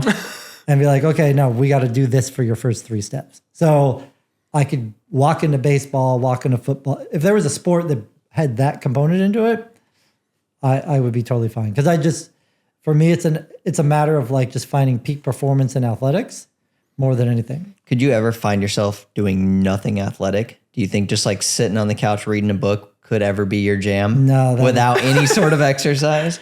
No, I go mental. Yeah, okay. Like I'm definitely one of those like, like unfortunate mentality of like, you got to train to eat. That was just like the background. So it's hard for me to like I'll be bad. Like we'll have days where, the athletes are all gone and I don't have to be at practice. And if there's no ride or something to do and I wake up, I'm like, I have nothing to do. And I just sit around feeling terrible. And then all of a sudden, like I'll like, I don't have to run or ride today. And I'll be like, inevitably it's like 11 o'clock. Okay, I'm going to go. Yeah, I do. Yeah. Today's my recovery day, so I filled it with podcast filming. Yeah, unless it's like something that would be hardcore like that. Like, I got to prepare for a lecture I'm giving or something like that. But even still, like I'd go kind of mental. Yeah. I think it's rad that we've joked about this now where I've tried to quit in so many ways and I never am able to. I always think it's cool when I see people who have now, because this is what I hope to do one day, who have found a way to stay engaged at every step of the way, like athlete at all these different levels, coach, and just being able to like be a through line where now you could probably coach coaches also, where it's like now you've gone meta a little bit, where there's now like, what's the next, I don't even really know what the next step up is. Like you're sitting on the tallest mountain, you're like the wisest guy. Do you feel like there's like is there still up to go? Yeah. Like I think like working with some like successful people and you're like, okay, they want to run a Boston Marathon or do that. I've done a couple of those things. Mm-hmm. And then you realize like, well, what is it else in their life that's like not working right? Mm-hmm. And like having those conversations. Yeah. So like life coaching, like just the. Do you have examples? Specific areas maybe that when something is improved, you see improvement? Let me think through it a little bit. Yeah, it doesn't even have to be a specific person, but maybe just a category of, I always see things personally as like career. For me, being not just full-time athlete, right? I see career, relationship, and friendships, like those two things kind of combined, and then also like training and then nutrition or diet. Like those are all sort of like facets of life, I feel like. And so sometimes I find when like there's a lot of focus in one place, I stress in others or things kind of fall off, that you were just talking about that conversation you kind of have to have when you're seeing those things in other places in life. So yeah, so here's a good one. So, I've worked in different organizations and, inevitably like we'll have someone who's like working a job and, like frustrated and I'm like, do you like your job? Like, not really. It just kind of sucks. It's boring or I feel limited. And I'm like, well, why don't you quit? If I quit, like, I don't have enough money. I got a mortgage to pay or a condo or, I'm like, so wait a minute. So you're bitching about your job. You hate your job. You don't like coming here. You're not necessarily happy. You're not really like following this pursuit of happiness, but you don't want to change. They're like, well, change is hard. I'm like, no, change isn't hard. Change is different. Mm-hmm. So it's like, then you have that conversation. So you either want to be different and you want to like find an opportunity to maybe be happy doing something else and really take that step back of like, what is it that you really want out of life? So so this business coach that I kind of learned from, so I started out doing like sports therapy and stuff. That was kind of my side hustle when I was like running and then transitioning to coaching. And this guy he only worked with CEOs and basically he had these, it was like 10 CEOs and he took them to this retreat on this island called Mystique, which is like in the Caribbean. It's like super small, super rich. Tommy Hilfiger has a place there, like just elite of the elite. And my job there was just to work with these people, but he let me like sit in on the little seminars he would give. So he brings them all in. It's like day one. And he like goes to all the CEOs and their, spouses that were there with him. And he said, all right, Max, when are you going to die? That was the start of the conversation, right? Rough. Dalton, when are you going to die? You're like, that's kind of morbid. He's like, is it? We're all going to die. We can accept that, eventually, right? yeah. Entropy, we all fall apart. Mm-hmm. He's like, if you don't know when you're going to die, right, then all these other things you say you're going to do in life don't have any meaning. There's no intent or purpose to them. But if you actually put a mark out there, like, okay, I'm going to die, I'm 85, right? Okay. So now we have an endpoint. What do you want to have accomplished and by what point in time? Yeah. He would say, for example, like all these people are workaholics. He's like, okay, so you have that conversation like of what you just brought up. So what are the 5 most important things in your life? Family, church or religion, community, and then like work was always number 5, right? And it's like, okay, let's plot out your week. How do you spend your time? Not Work, that way. number 1. Yeah. Oh, look, you went to church for an hour a week. Woo! All right, you're really crushing it. How much you spend time with your friends? How much with your community? How much with the kids? And he's like, okay, so I got it. You got to make money, and you're building this company and whatever. But what's the transition point? And so he actually started to get people to understand what should that transition be, understanding the end point.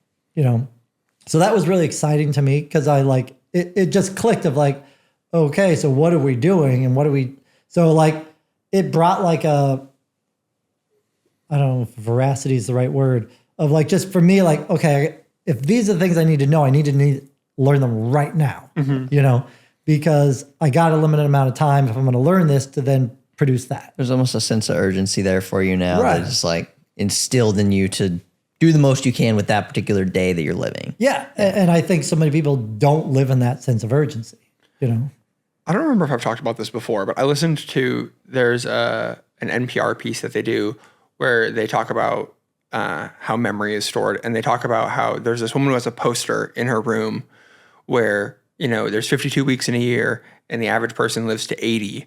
And so there's, that many check boxes. And every week she checks off a box. And the idea is that as the poster fills up, like, well, here's birth and here's death. Mm-hmm. She's, checking off boxes. And she talks about how the second that she started doing that, it fundamentally changed the way that she led her life, because over the course of owning this poster, she's watching this black creep down. Right. And it developed this kind of sense of scarcity where she finally was like, well, I want to experience novelty, because she's like, well, she could look at a check mark that she did, 6 weeks ago, 7 weeks ago. And she's like, I don't remember anything about that week. That week was just, it came and went and there was nothing remarkable about it. And it kind of talks about how this is like the spark of her novelty, where she's like, I need to start doing things now, because every week that check gets put up there. And whether or not I remember what happened in that check mark is up to me. Right. And I think that like listening to that, for me, I didn't go so far as going out and getting the poster. I don't like to think about that, but it did make me think about how the years keep happening. And, I remember being 22, getting into cycling, being like, well, I want to make a U23 team. And then that kind of passed by and I was like, well, I want to, and now I'm 27. I'm like, and exiting this like period of my life where like the pro dream has come and gone.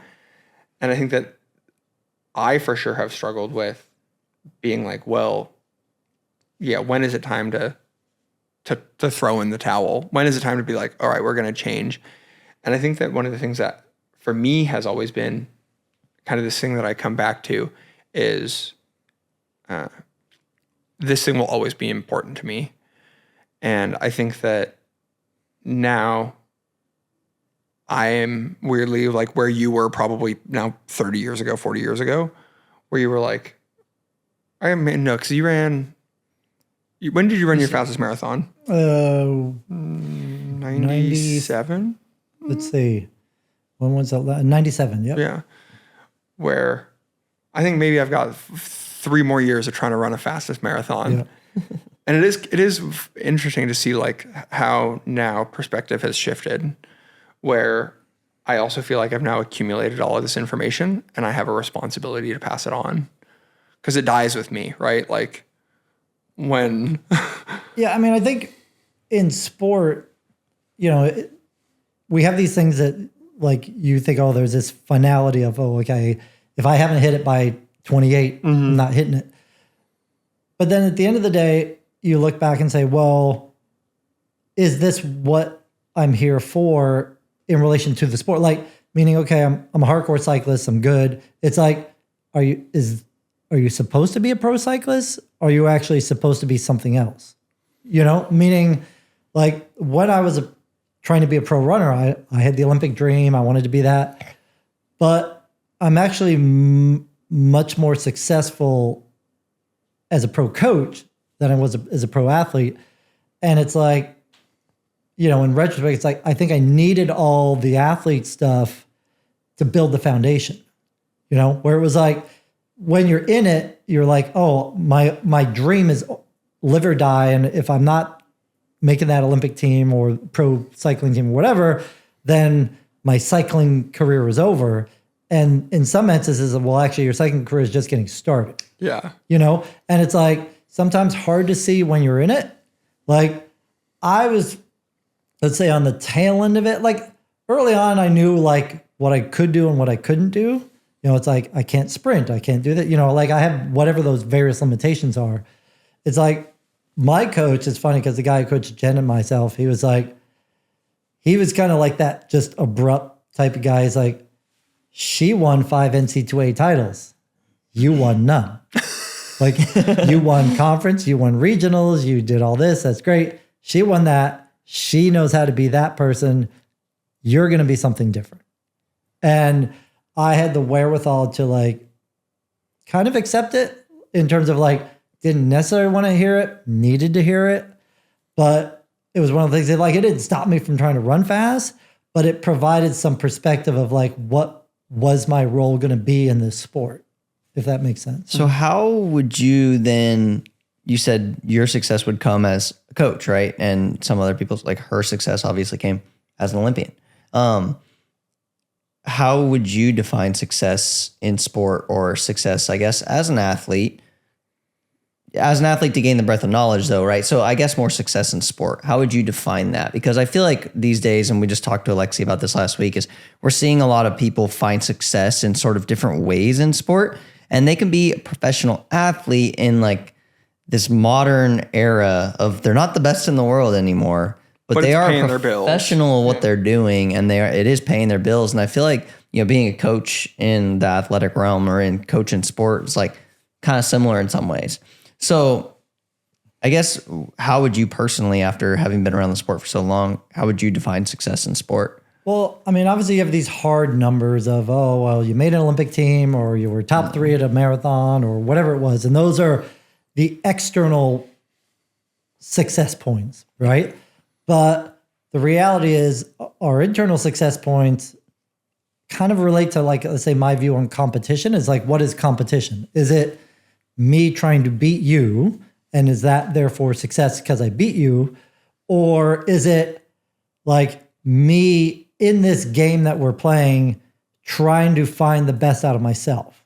You know, so in my perspective is competition is something there's an external there that's driving you to find personally how far, where's the limit? Yeah. You know, and it's pushing you towards the limit. So I'm using you as an external thing to find my own limit to this thing I'm doing. So be it running, be it cycling, be it whatever. So your success in running is like, did you find that limit? You know, I think if you found the limit or got as close as you possibly could to it, then that's successful. You know, it may never be making an Olympic team, but it was like you maximized your potential as close as you could be with the information that you had at the time. It's the classic, like, man, if I knew then what I know now, I would have been so much better, right? Yeah. Well, okay, great. But with what you knew then, how did you do? Do you take that from sport and apply that in life in the same way? Yeah, definitely. Yeah. Yeah. I mean, I think it's all interconnected. I agree. I agree wholeheartedly. I think very similarly. And from that perspective, I think, and I've actually made that point to some people is I just don't want to leave anything on the table. And I think that's like the end goal, right? And I think that comes from maybe just having played sports my whole life. It's like if I didn't train hard enough, I know what went wrong. I know what I did that I didn't reach my potential. And it's the same thing in life for me. At least that's what I experienced. So I imagine most athletes that we've spoken to so far, it's very similar. It's congruent with that same thing. Yeah, and I think what sport is a concentrated form of what life is. So you do some event and it takes 4 minutes, right? Over the course of that 4 minutes, the things that you did well and the things that you failed in, right, are the same things you do in life over the course of a month or a year. It's like the same thinking process, emotional responses, whatever you do. Like if I see them there, it's really easy for me to see them in an athlete in these other parts of their life that mimic that, so it's just up in front. It's like that. I play the YouTube at, 5X and it's like, right? Oh, that's where all the flaws were. If I do it in 0.5X, it's like over the course of your life, oh yeah, same flaw was there. Oh, look, another year down the road, similar flaw there, So I don't think it's that different. I mean, I think what we bring to sport in terms of ego, personality, conditioning, I'll talk to a lot of athletes about like what your conditioning is. And athletes don't really know what I'm talking about. Do you mean physical conditioning or like how you've been conditioned in your life? Been conditioned in life. I mean, I come from a philosophy background. Yeah. So for me, I'll look at like, one of my favorite philosophers is this guy, Jiddu Krishnamurti. And Krishnamurti basically talks about one of the main problems with most everything in the world is we don't understand that we're conditioned, right? Well, what do you mean? Well, you grew up Muslim, I grew up Catholic, you grew up Protestant. And it's like the conditioning that took place there, right? The conditioning socioeconomically, geographically. And we bring all this subconscious baggage to what we think are our thoughts or our reactions or our decisions. And because we're unaware of it, we don't really like take hold of like, is that really what I meant to do or not? So for me, when I'm trying to get an athlete to break through something, it's like, well, you've been actually conditioned to go through this response. And you're taking it emotionally as like, oh, I screwed this up. And it's like, yeah, you did, but you've kind of did because that's been the pattern that's been built into you over the past 15 years. You're a product of your environment, essentially. Right. Yeah. Like it's like, well, Dad always said I was a loser, right? And you got two responses to that. Either I'm a loser or screw you, Dad, but very few people does it just like, be like, oh, well, that's Dad's problem, right? Yeah. So it's like all those things that come in, like any athlete you coach is like, you're bringing all that to the table. I'm not just coaching, this runner who runs these times, who can do these workouts. I'm coaching the whole thing. And you have to get to the root of those things, right? To get the most out of it. And you have to have those tough questions of like, well, this is what you want, but this is what you're not willing to do to get it. Why is that? I've always found it interesting that when I first started coaching athletes, thought that most of what I would be doing is writing training programs. And I'd like to think that I'm like maybe 70% therapist, 25% athletic director, and then 5% miscellaneous training plan. Yeah. Where I've always thought it's so funny that the stumbling blocks that people have in their training life are the same stumbling blocks that they have in their life. Yeah.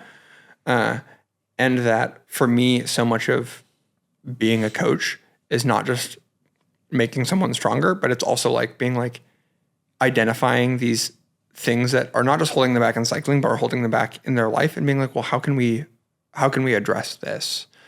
And so I always joke that it's like, well, the training plans are actually free. It's the therapy sessions that you're paying for.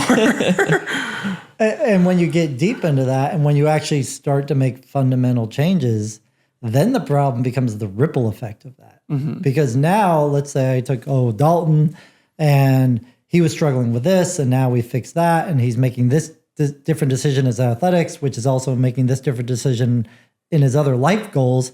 And then other people aren't on the same page. Yeah. And then, oh, geez, what just happened here? Oh, his friends don't like him anymore because he doesn't see things the same way they do. You know, like, so we just upset the apple cart, and then now we got to deal with all those things. How did, in your own life, you've probably had some moments that were similar to that, right? Because if you can pinpoint this in your athletes, you can probably pinpoint it in your own life. And so have you ever had any moments where you've upset the apple cart in your own life and you had to redefine or realign yourself? Oh yeah, absolutely. I mean, it's like I had a coach, one time he was just like, it was just like struggling. It was like, oh, I wasn't happy. I wasn't making any money. And it was just like this grind. I was just not in a good spot. And he just was like watching me run, and he just says, "You have no heart." He was just punching my heart. And it was like, "You have no heart. Like, you should just quit." And it like took me back, and I'm like, "What are you talking about? I love running. That's all I ever want to do." And then you're like, you step back, like, okay, what is he really talking about? And then it was like, okay, so what changes do I have to make? I've been pretty good at taking the criticism, I guess. So I think it's like I've had those various episodes where it's then like, all right, what do I need to do different?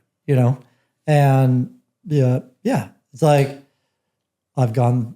it's like it's a weird thing where it's like I have friends, but I don't really have a lot of close friends, if that makes sense. Because it's like I have very few people where it's like, oh yeah, well, I could actually have these conversations with, and it all like makes sense, So it's like you have peripheral friends that you have these things in common, and then realize it's like, but if I didn't see that person for 5 years, it doesn't matter.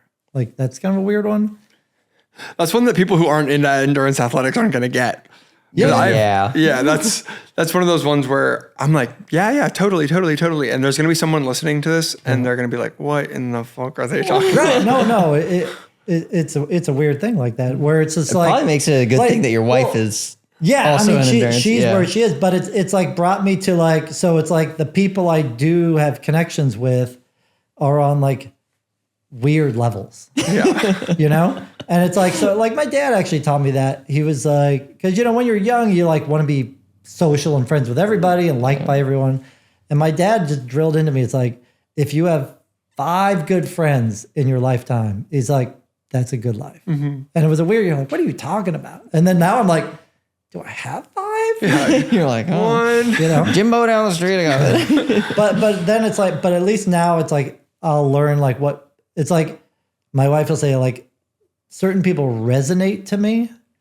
And then it's like, oh, okay, well now I can have these conversations with these people, but then like, I know there's people like that I don't have a resonance with where it's like, all right, well, I'm just not even going to go there. Yeah. Cause it just over the head. Mm-hmm. And I'll like, and through my career, then that's been certain athletes that there's a resonance with, and those, the ones that where there's been that, then the communication is really good and we've made good improvements. And the ones where it's stumbling, it's just one of those like, it's the old saying, oh, maybe in the next life. Yeah. It's sad because you're like, it's just not going to happen. I joke about having bike friends and then real friends where, I'm like, oh, well, yeah, I'd ride 6 hours with this guy. And I'm like, would I have him over for dinner? I'm like, I don't even know what he does for work. Yeah, I see him every week. I ride 7 hours shoulder to shoulder with him. Wouldn't recognize him not in kit. Yeah, wouldn't recognize him not in kit. Does he have a family? Like, I don't know. I go ride with him. I've spent hundreds of hours with him. Don't know him at all.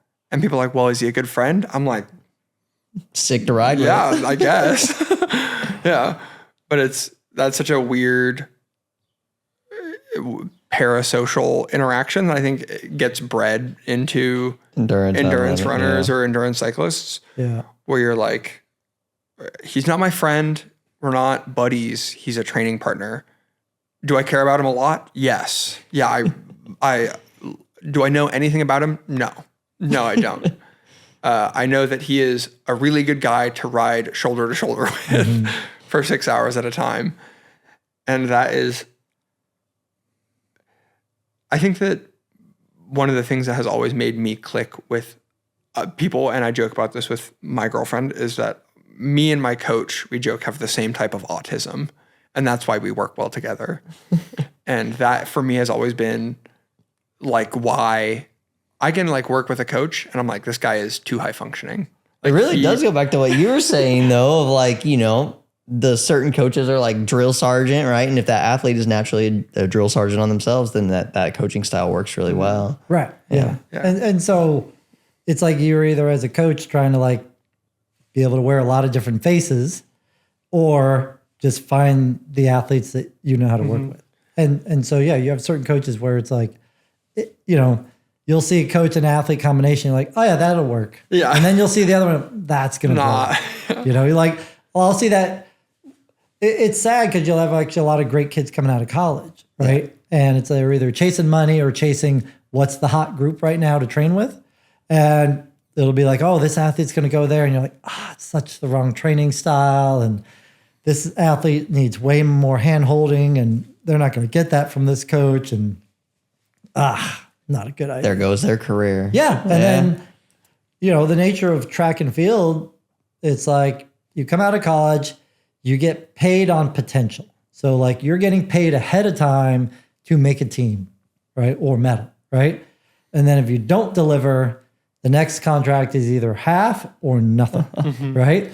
If you actually make the team, then you're thinking, ooh, I'm going to get really paid. And it's like, well, you're only getting really paid if you did something super. Yeah. Because you were paid in advance, so to speak.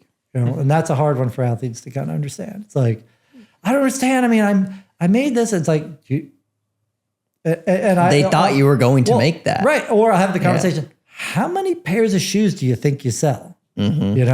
Well, I'm like, you're not really a social media influencer.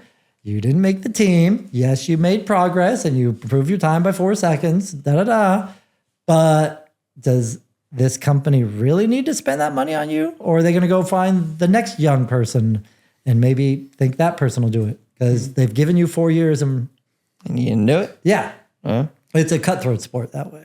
What personal goals do you have in the sport these days? I mean, you've been coaching for 20 years now, right? So yeah. So I think for me, it's definitely more in that meta experience where we're talking about of like, my interactions now are much more with coaches of like trying to coach coaches, do clinics. I think if I actually got tech savvy, it would try to be more of movement analysis and movement and teaching that. Like, again, distance running is so backwards with like spending no time at all in the sport on technique, and I'll talk to like a distance runner. I'm like, look at a golfer. What do? They spend a lot of time at the range. Tiger Woods hits 1,000 golf balls and he's working on this shot, that shot, that. And it's like, tell me what you did. Did you stretch today? Did you do any weights? Did you do any, do you understand what your mechanics should look like? And I think